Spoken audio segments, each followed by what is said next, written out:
Improving your running is not complicated. In fact, it's stupidly simple. Today, we're diving into the everyday habits of the greatest marathon runner of all time, Eliud Kipchoge, and looking at how you can steal his secrets to get faster, stronger, and more consistent without needing a lab coat or a bank loan. Let's jump in. Let's be real. All you got to do is Google how to improve your running, and suddenly you're down the rabbit hole of ice baths, 4-hour HRV tracking tutorials, and super hot influencers sitting on a mountaintop drinking beetroot smoothies. And somehow, instead of feeling more clear on what it is you should do, you feel more confused and stressed than when you first started. But it doesn't have to be that way. Running improvement is not confusing. And if you don't believe me, let the greatest marathon runner of all time convince you. Now, in order to get the most accurate look at what he's actually doing, I've chosen to focus my attention specifically on when he's at camp. This is the months leading up to his big race day. Arguably, this is the most important phase of training as he's getting ready for his race day. So surely this is where we'd see the latest and greatest technology, which is radically improving his race day performance, right? No. In fact, what you'll notice about his camp is Spartan-like conditions.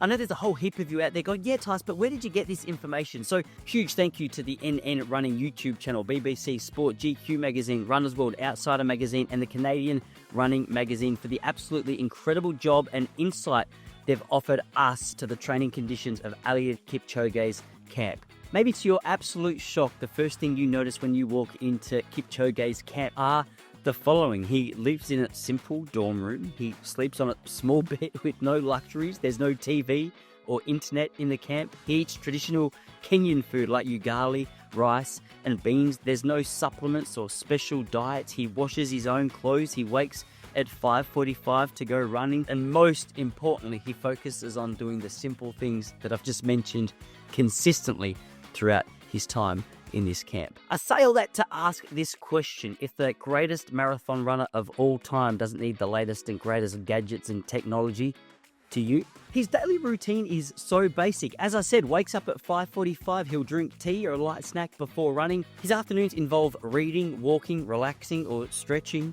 Sometimes in the afternoon, he'll get out and do a second easy run around 8 to 10 kilometers, sometimes a little more.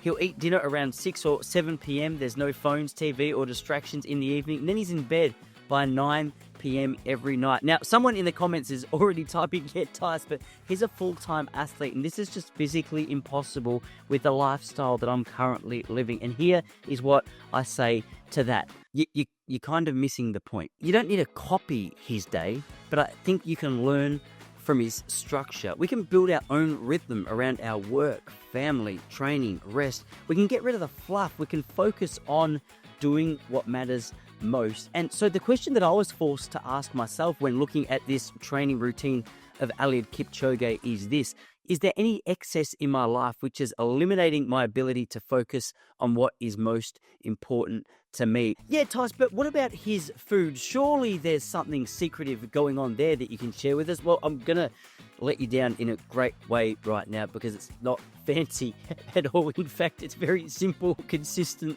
and performance focused. There's lots of carbs, there's lots of fruit and veg, there's beans and the occasional meat meal, there's water and tea, and there's a little bit of sugar, and apparently not a whole heap of supplements. So if you're getting caught up on the latest marketing trends which suggest you need the pre-workouts and $80 protein blends, I would say Kipchoge is very likely instead to just hand you a bowl of ugali. The fourth thing, which I've also touched on, is the group training and support network that he has. Go and get yourself a support team. I heard a great quote recently. It said, if you want to start running, don't look for a group. Start running and the group will find you. This seems to be a trend that works in so many elements of my life. The beauty of a group, the beauty of community is it's easier to get out there and do the work when you've got people supporting you, encouraging you, and challenging you along the way. So if you're doing all your running by yourself, take a leaf out of Kipchoge's book and consider whether or not there's a group you've been invited to or is offered to lend a hand that you could possibly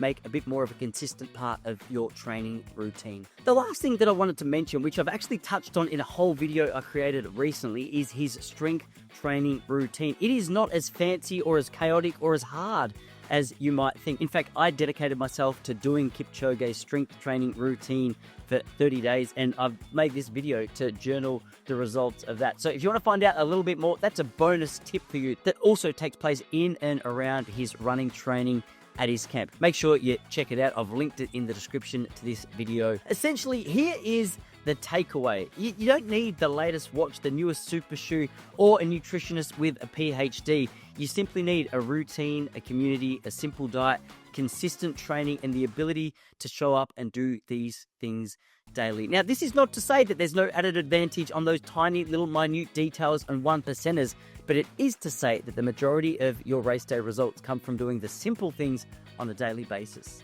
As always, if you need a hand with any of your running, we can help you out. We've got training plans for all levels of athletes. We've got 5 and 10K audio training challenges, and we also have personal coaching options. If you'd like to check that out, see if it's for you, lock in a free coaching call with myself via the link in the description below. But for now, happy training, keep it simple, keep it consistent. You'll be amazed at the results that little focus brings you.